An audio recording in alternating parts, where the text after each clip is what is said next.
चलिए, केमिस्ट्री का second chapter है।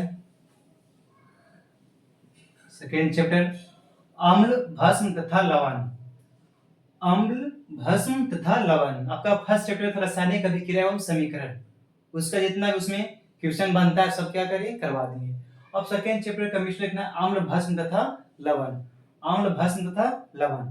फर्स्ट क्वेश्चन क्या, ध्यान रखना। अम्ल, देखिए यही से आपका 3 क्वेश्चन बन रहा है। अम्ल क्या, अम्ल की विशेषताओं को लिखे, अम्ल के गुण को लिखे। भस्म क्या, भस्म की विशेषताओं को लिखे, भस्म के गुण को लिखे। लवण क्या, लवण से आप क्या समझते हैं। ठीक है, यही देख रहे हैं। एक चैप्टर का नाम का ही, चैप्टर का नाम से पता चला इसमें 3 क्वेश्चन बन रहा है, अम्ल, भस्म तथा लवण। तो पहला देखना, ध्यान देखना है पहला कि अम्ल, भस्म तथा लवण में अंतर स्पष्ट करें। अम्ल, भस्म तथा लवण में अंतर स्पष्ट करें।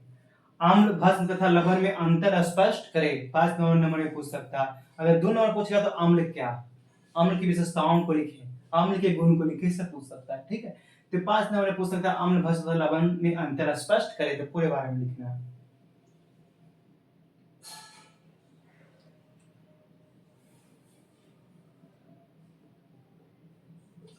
तो देखिए,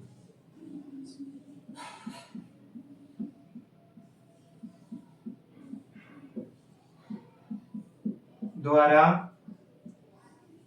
अम्ल तथा भस्म की परिभाषा दे। आर्हेनियस द्वारा अम्ल तथा भस्म की परिभाषा दी। इसमें देखिए एक वैज्ञानिक का नाम था आर्हेनियस, द्वारा अम्ल तथा भस्म की परिभाषा दी। अम्ल तथा भस्म की परिभाषा अलग है, और आर्हेनियस द्वारा अम्ल तथा भस्म की परिभाषा दे। अब कहीं बताया गया, आर्हेनियस द्वारा अम्ल तथा भस्म की परिभाषा दे। अम्ल, भस्म तथा लवण, अम्ल, भस्म तथा लवण में अंतर स्पष्ट है। आर्हेनियस द्वारा अम्ल तथा भस्म की परिभाषा दे।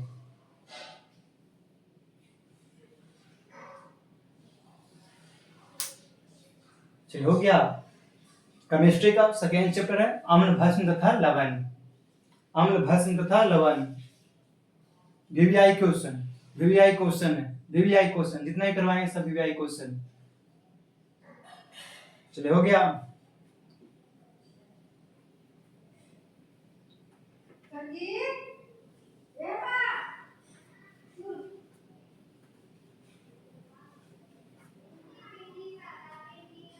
देखिए,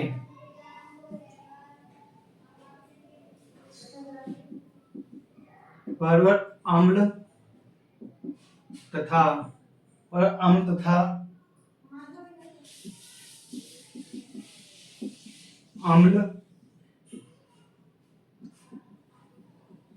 आप क्या समझते हैं। परवल अम्ल तथा दुर्ल अम्ल से आप क्या समझते हैं। परवल अम्ल तथा दुर्ल अम्ल से आप क्या समझते हैं। परवल अम्ल तथा दुर्ल अम्ल से आप क्या समझते हैं। चलिए, हो गया। आगे देखिए, श्याम्ल तथा तनु अम्ल क्या है।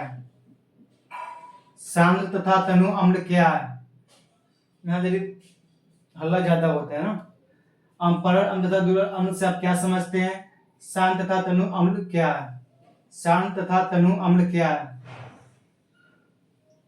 शांत तथा तनु अम्ल क्या है।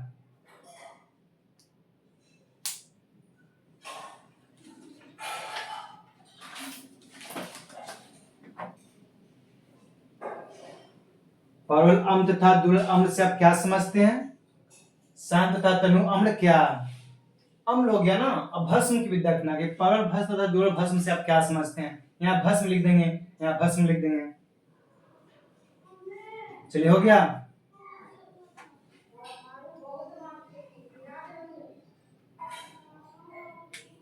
5 अम्ल हो गया ना, यहाँ क्या करेंगे, भस्म करेंगे, भस्म, यहाँ करें क्या करेंगे, भस्म। 5वां नंबर क्वेश्चन, क्या परवल भस्म तथा दुर्लभ भस्म से आप क्या समझते हैं? परवल भस्म तथा दुर्लभ भस्म से आप क्या समझते हैं?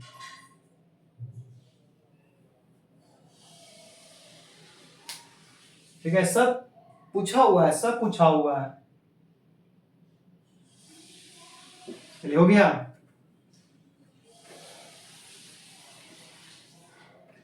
परवल भस्म तथा दुर्लभ भस्म से आप क्या समझते हैं? चलिए यहां ध्यान देना, 6 नंबर। अगला क्या है कि sodium bicarbonate, sodium bicarbonate, sodium bicarbonate या खाने वाला सोडा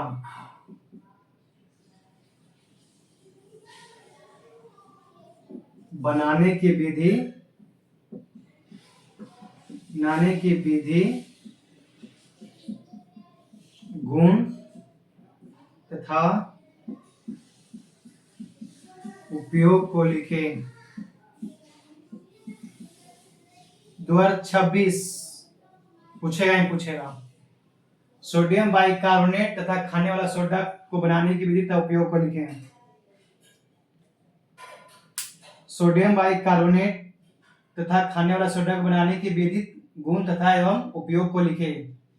गुण या एवं या उपयोग को लिखें, तथा उपयोग को लिखें, एवं या उपयोग को लिखें, गुण एवं उपयोग को लिखें, गुण एवं उपयोग को लिखें।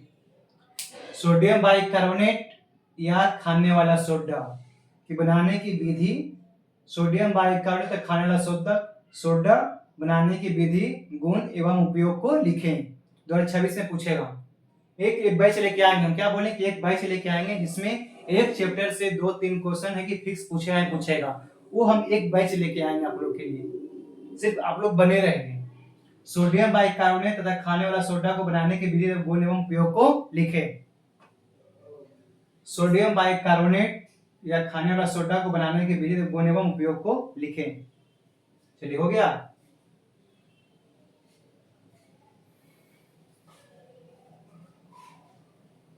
चलिए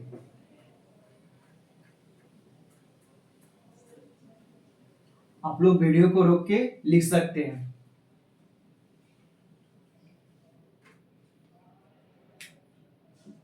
आगे देखना है, सोडियम कार्बोनेट बनाने की विधि,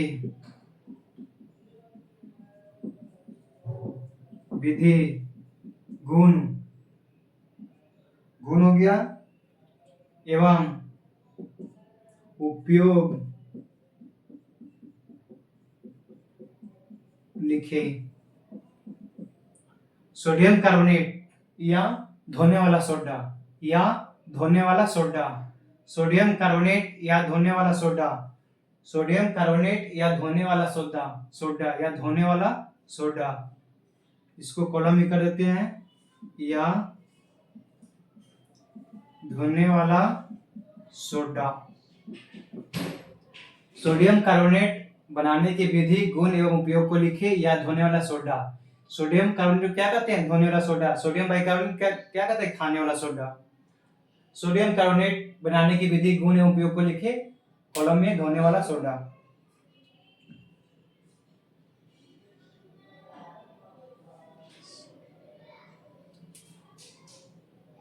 ठीक है, सोडियम कार्बोनेट बनाने की विधि, गुण एवं उपयोग को लिखे। 5 नंबर से पूछ सकता है। 2 नंबर में क्या पूछेगा कि सोडियम कार्बोनेट बनाने की विधि, गुण को लिखें। अगर 5 सोडियम बाइकार्बोनेट बनाने की विधि का पूछेगा 2 नंबर में, और गुण एवं उपयोग डाल दे, समझ आएगी आपका कितना नंबर, 5 नंबर का क्वेश्चन हो गया। सोडियम कार्बोनेट बनाने की विधि, गुण एवं उपयोग को लिखे, या इसको क्या कहते हैं, धोने वाला सोडा। सब सूत्र सबको लिखना, समीकरण के साथ लिखना। ठीक है, लिखने की शैली बताएंगे आप लोग के लिए, किस प्रकार से लिखा जाता है उसकी भी शैली आप लोग के बताएंगे। बस आप इंतजार करिए, लिखने का भी शैली बताएं किस तरह से आपको वहां एग्जाम में लिखना है।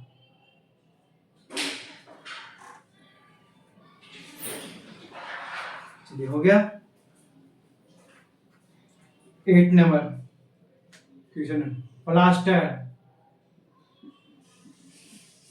प्लास्टर ऑफ पेरिस बनाने की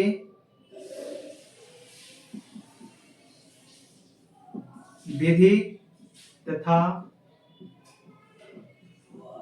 उपयोग को लिखें। Plaster of Paris Paris Paris बनाने की विधि तथा उपयोग को लिखें। तथा उपयोग को लिखें। Plaster of Paris, plaster of Paris, of आप लोग ध्यान देना है, बोल रहे हैं उस पर भी ध्यान देना। प्लास्टर ऑफ पेरिस बनाने की विधि तथा उपयोग को लिखें।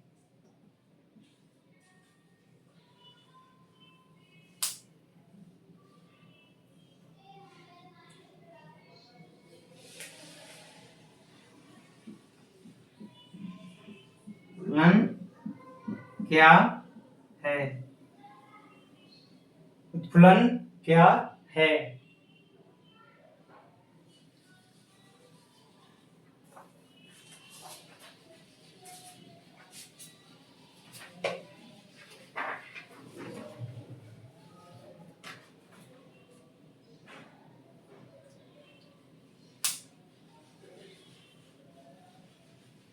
चलिए हो गया।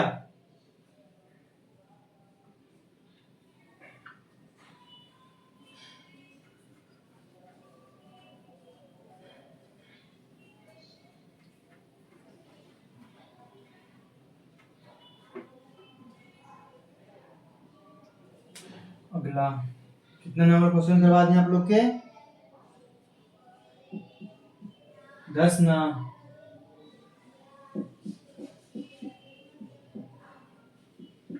व्यंजन चुन के बनाने की विधि, गुण तथा उपयोग को लिखें। उपयोग को लिखें। व्यंजन चूर्ण के बनाने की विधि, गुण तथा उपयोग को लिखें। व्यंजन चूर्ण के बनाने की विधि, गुण तथा उपयोग को लिखें। गुण तथा उपयोग को लिखें।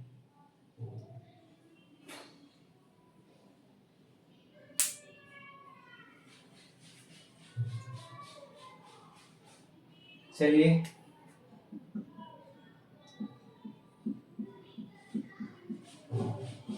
सोडियम बाइकार्बोनेट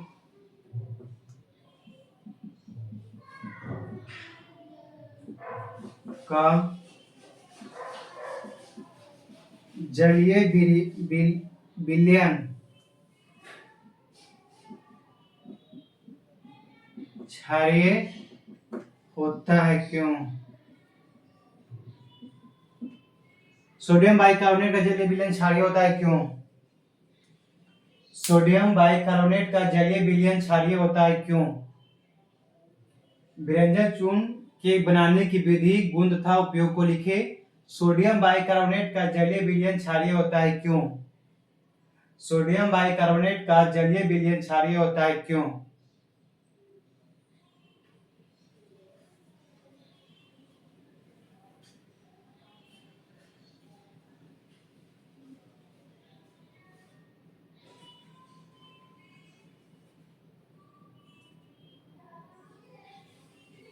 हो गया। सोडियम बाइकार्बोनेट का जलीय विलयन क्षारीय होता है क्यों?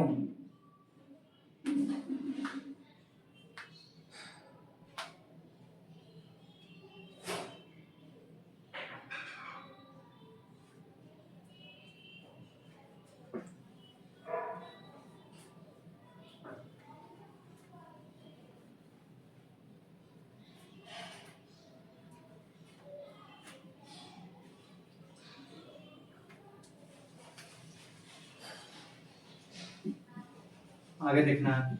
H प्लस आयन की H प्लस आयन की सांद्रता का विलयन पर क्या प्रभाव पड़ता है? सांद्रता का विलयन पर क्या प्रभाव पड़ता है? H प्लस आयन की सांद्रता का विलयन पर क्या प्रभाव पड़ता है? सांद्रता सांद्रता सांद्रता H प्लस आयन की सांद्रता का विलयन पर क्या प्रभाव पड़ता है?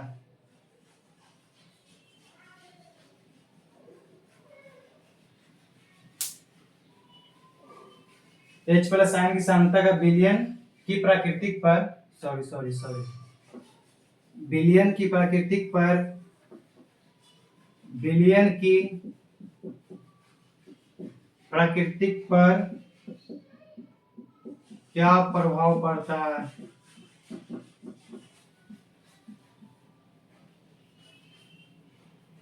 प्रकृति पर क्या प्रभाव पड़ता है? H प्लस आयन की सांद्रता का विलयन की प्राकृतिक पर क्या प्रभाव पड़ता है? प्राकृतिक पर क्या प्रभाव पड़ता है?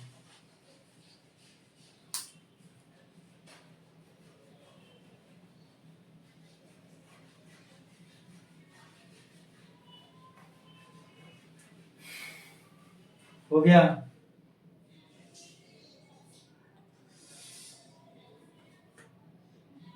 चलिए देखिए,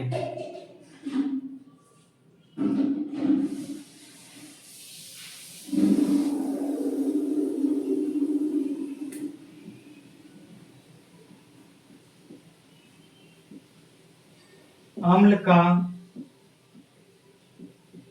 जलीय विलयन क्यों विद्युत का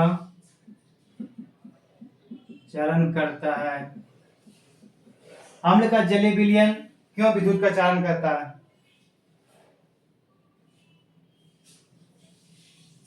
अम्ल का जलीय विलयन क्यों विद्युत का चालन करता है? अम्ल का जलीय विलयन क्यों विद्युत का चालन करता है? ठीक है, सूचक से आप क्या समझते हैं?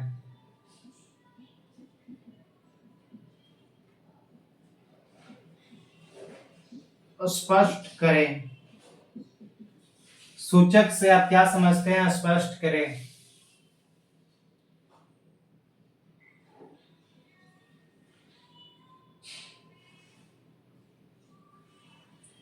सूचक से आप क्या समझते हैं? स्पष्ट करें।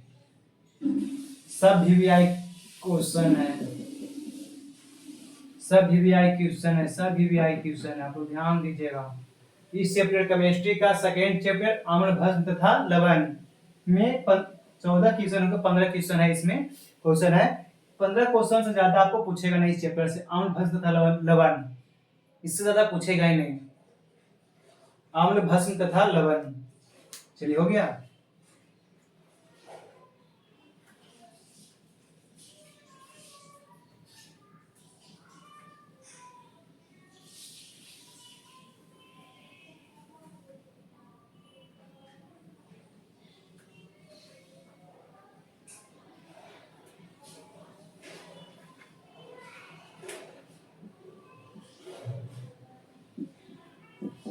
जल की स्थिति में, जल की अनुपस्थिति में अम्ल का व्यवहार अम्लीय, क्या अम्लीय, अम्लीय क्यों नहीं होता है? 5 नंबर का क्वेश्चन है, 5 नंबर का। जल की अनुपस्थिति में अम्ल का व्यवहार अम्लीय क्यों नहीं होता है? जल की अनुपस्थिति में अम्ल का व्यवहार अम्लीय क्यों नहीं होता है? आपका इसमें 2 नंबर भी दे सकता है, इसमें कोई गारंटी नहीं है कि जल की अनुपस्थिति में अम्ल का व्यवहार अम्लीय क्यों होता है। द एंड, इस चैप्टर का लास्ट। क्वेश्चन था आपका, जल के अनुपस्थिति में अम्ल का व्यवहार अम्लीय क्यों नहीं होता। लास्ट क्वेश्चन है, ठीक है, जल के अनुपस्थिति में अम्ल का व्यवहार अम्लीय क्यों नहीं होता है। केमिस्ट्री का सेकेंड चैप्टर क्या, अम्ल भस्म तथा लवण का लास्ट क्वेश्चन, जल की अनुपस्थिति में अम्ल का व्यवहार अम्लीय क्यों नहीं होता है। तो आप लोग अच्छे से केमिस्ट्री का फर्स्ट चैप्टर भी करवा दिए, सेकेंड चैप्टर भी करवा दिए, फिजिक्स का फर्स्ट चैप्टर सेकेंड चैप्टर भी करवाए, और आप लोग का इतिहास का फर्स्ट चैप्टर करवाए हैं, और ज्योग्राफी का फर्स्ट और सेकेंड दोनों करवाए हैं, ठीक है। तो आप लोग इस बैच में बने रहिए, और जिस तरह से हम आप लोग का 70 क्वेश्चन करवा रहे हैं उसी तरह से आप लोग अच्छे तरह से अपना कॉपी पे आंसर लिखने की प्रयास करिएगा, ठीक है। आप लोग समझिए कि बिहार बोर्ड में बस यही क्वेश्चन आया हुआ, हम बिहार बोर्ड का क्वेश्चन का क्या करें, आंसर दे रहे हैं। इस तरह से आप लोग अपने आप में कैपेसिटी लाएगा, तभी आप में क्या हो सकता है, वहां बैठ कर आप आपका क्षमता वहां बैठने के लिए, और अच्छे तरह से आप लिखिएगा, ठीक है। अभी से आप लोग लिखने के लिए स्टार्ट नहीं कीजिएगा तो वहां पे अच्छी तरह से क्या होगा, नहीं लिखा पाएगा, क्योंकि समय पर 3 घंटा 15 मिनट मान चलिए 3 घंटा का समय मिलता है, वो 3 घंटा क्या 3 घंटे में नहीं मिल पाएगा, इधर उधर मुड़ी भी करने में क्या होगा, समय बर्बाद हो जाएगा। इसीलिए 3 घंटा आप मान के चलिए कि आपका 3 घंटा समय है, ठीक है। 1 घंटा तो आपको ऑब्जेक्टिव बनाने में लग जाएगा, इसलिए अभी से बोल रहे हैं कि आप लोग 70 पे ज्यादा फोकस करिए, ऑब्जेक्टिव पर ही फोकस, क्योंकि आप 70 तो किताब नहीं पढ़िएगा तो 70 नहीं बन पाएगा, और 70 का अगर आप बनाना स्टार्ट कर दीजिएगा तो उससे क्या, उससे ऑब्जेक्टिव भी क्या होता है, उससे निकलता है, ठीक है। चलिए यहीं पे लास्ट करते हैं, आप लोग का केमिस्ट्री का भी सेकंड चैप्टर करवा दिए हैं, और बोल रहे हैं कि ऑब्जेक्टिव भी लेके आएंगे, और चैप्टर बाय चैप्टर क्लास भी करवाएंगे, आंसर भी देंगे, अपलोड करने वाला तो अवश्य देंगे। बस 3-4 दिन का वेट कीजिए, सबका क्लास आएगा ही आएगा।